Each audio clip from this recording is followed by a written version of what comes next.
for being here. I'm Nicole Tuin. I'm the co-founder and CEO of First Access, which is one of Acumen's portfolio companies. The investment in our seed round closed in January 2015. I'm going to tell you a little bit about the work that we do, which is building credit scoring algorithms for lending institutions in emerging markets to reach underserved people who have no credit history at a lower cost. Our mission is to turn data into financial opportunity for everyone. Before I talk about our work, I want to give you a little context on the state of retail credit and small business credit in emerging markets, and a little bit about my journey to start First Access 5 years ago. I was studying in Brazil in 2006, which I can't believe was 10 years ago at this point. And as part of my undergraduate curriculum in anthropology and economics, I was spending a year and a half doing a thesis on the storytelling tradition with ethnographic research on the storytelling tradition of an artisan fisherman community in an urban area in Fortaleza, Brazil. Looking at how their storytelling reflected their community's sense of identity, and also how they managed to persist practicing this very traditional craft in a very urban context. So literally they're using these handmade sailboats, they're doing line fishing out in the ocean, and they come back and they have a cooperative here on the beach, as you can see, and there's literally a commercial fishing industry an arm's length from them. So they're these big steel-hulled fishing vessels with motors, and they go out to sea and they bring back a much larger load of seafood to serve this city's seafood needs, which are pretty substantial. And it was so fascinating to me that you could have these two markets coexisting side by side. And I came to learn that it was because the commercial fishing industry had been developed with a lot of subsidies, and so it wasn't very efficient. And when the fuel prices would go above a certain threshold, the commercial ships wouldn't actually go out to sea, at which point the artisan fishermen who were fishing on a much smaller scale would actually end up serving the entire city's seafood needs, both in the grocery stores and the informal fish market. So there was a formal fish market, this big structure, and then there was an informal fish market right next to it on the beach. And I got very interested in seeing this juxtaposition, and in spending a lot of time with this community and recording all of their stories, in the difficulty of actually being able to seize the many opportunities that they saw around them, because they didn't have access to financial services, and because their business was not necessarily licensed, didn't come with contracts, didn't come with legal structures that kind of protected them, because it was all informal. And so I was thinking a lot about the intersection between policy and markets, and ways that poverty can be reduced in at a drastic pace. And at the same time, everything that was happening in China with the largest internal human migration in history, hundreds of millions of people moving from rural to urban areas, and all these experimental policies with special economic zones and other ideas that China was testing out were managing to reduce poverty at an unprecedented rate. And I love languages, which is part of the reason I ended up moving to Brazil. So then I ended up moving to China after this, and kind of studying how poverty reduction policies were working in China. And I ended up applying for a job at a French microfinance NGO. It was literally in the building next door to mine for some weird reason. They were in an apartment building, and they wanted to hire somebody who was a native Mandarin speaker. But I spoke French, and I was 3 days into my Mandarin lessons, and because I happened to live next door, I was very convenient. So they hired me anyway. And I ended up moving with that same organization between 5 different countries. And so I spent a lot of time, particularly in these 5 markets, so Brazil, China, Madagascar, Senegal, and Tanzania. And coming to understand that the cost of capital, to me, is the biggest barrier to economic growth and development, because it is catalytic for all sorts of other things like education and healthcare and gender equality and many different areas of focus in humanitarian and charitable work for poverty reduction. But the cost of capital is so critical. And in the microfinance industry, everybody was talking about how to get more capital to lending institutions, but nobody was talking about their actual cost structure, which is really a challenge. It's really the biggest challenge. The reason capital is so expensive and scarce, there are 2 reasons: perceived risk and operating inefficiency. And so through my personal experience watching this happen in sometimes an excruciatingly slow pace, I came to understand that both of these can be solved with better information.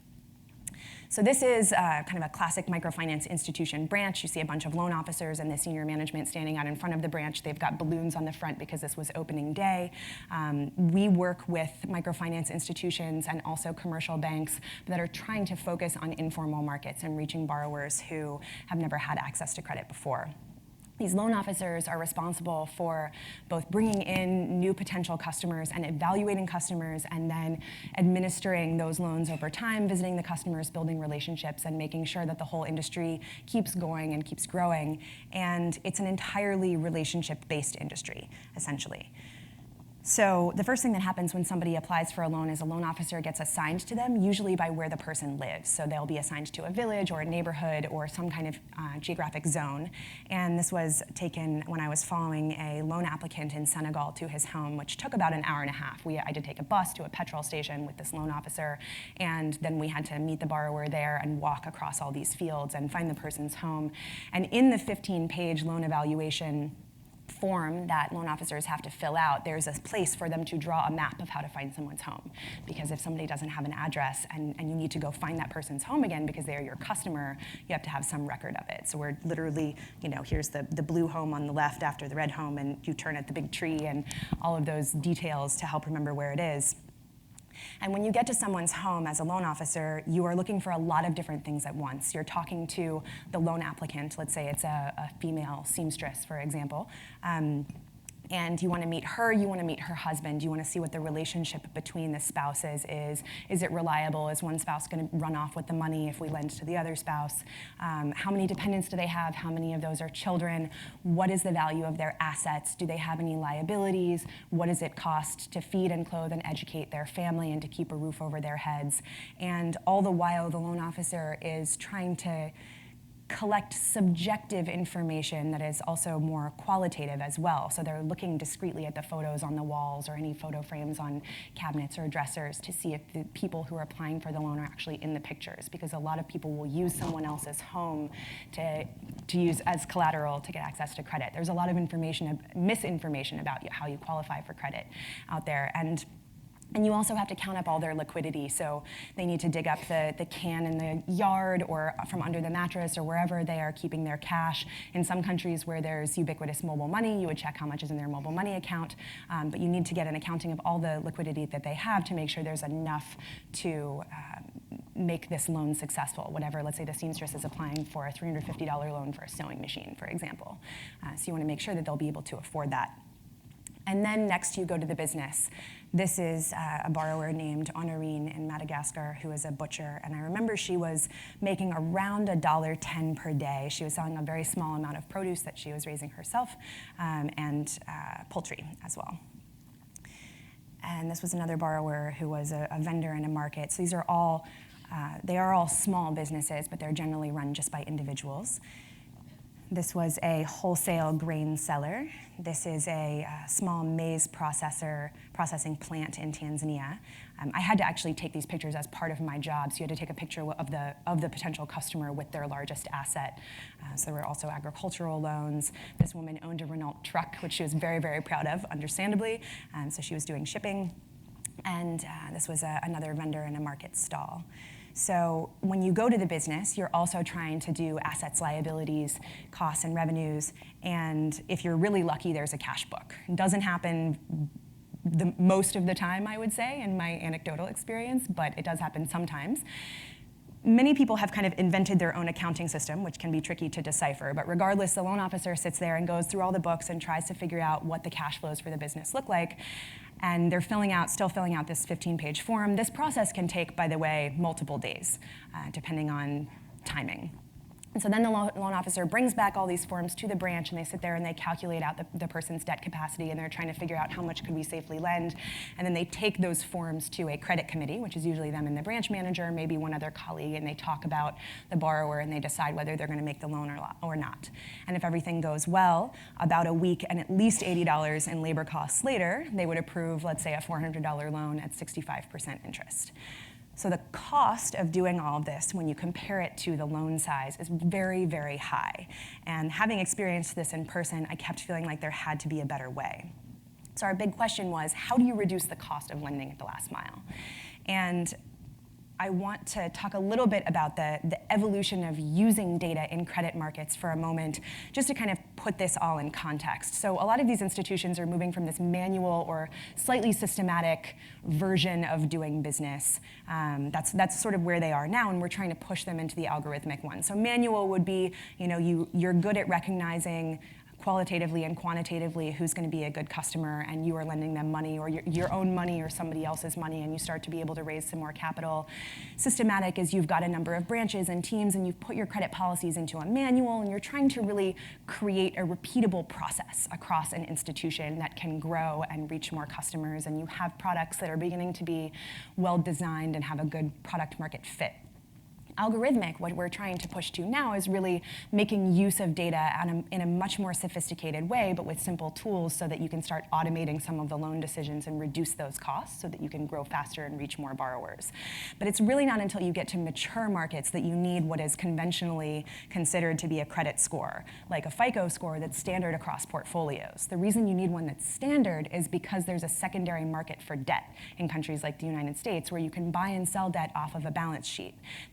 That doesn't exist yet in most emerging markets, and so the need is not actually for a standardized credit score to say this person is a 650, and so we're going to plug that into a whole existing system that we have in-house at our financial institution that accounts for our risk appetite and our goals and all our different products and produces an automated decision. Most institutions just aren't there yet. But there is a lot that they can do. So we started with mobile data because mobile phone numbers were being registered in record numbers across, I believe it was 80 countries by the time I started First Access in 2011, 2012. And so we started thinking, okay, that's going to be the most powerful tool for assessing credit risk for people who have no financial history, because it could act as a proxy. So mobile network operators have some demographic data like age and gender. They know some geographic information like urban or rural locations of a mobile phone subscriber. And then there's financial and social information like how often are you topping up your prepaid airtime, or how many people are calling and texting you. And so we were building algorithms based on historical mobile phone data on recent first-time borrowers of financial institutions. And this is the inside of a microfinance institution. This is a little on the worse end, but this is a pretty common sight. But now we've started to work with larger institutions, and we've gotten to the point where clients are telling us they actually have 280 gigabytes of customer data of their own. And the exciting thing about all of that information is that it is predictive as well, even when you're comparing a new borrower to historical borrowers, and that new borrower has never had access to credit. So with all that data, what's the problem? If the institutions have all this information, how could a tool make it easy to act on data for them? So we have this three-step process that we use to build algorithms. First, we mine the data. So we're looking at critical patterns in historical data, both the institution's own information and any external data from a bureau or a mobile carrier, whatever is available. And then we do an analysis to understand which customer profiles lead to success, and then our clients can configure decisions based on that so that they are controlling their own risk appetite. So let's say this vegetable vendor, in addition to being able to see approximately the value of her inventory right here, a loan officer would also know she's a woman, she's 38, she has 4 children, she has has a primary school education, is married, is not head of her household, owns her home, et cetera. So you would collect approximately the 30 most predictive characteristics for that institution. And our interface allows microfinance institution staff to enter that information in a simple interface.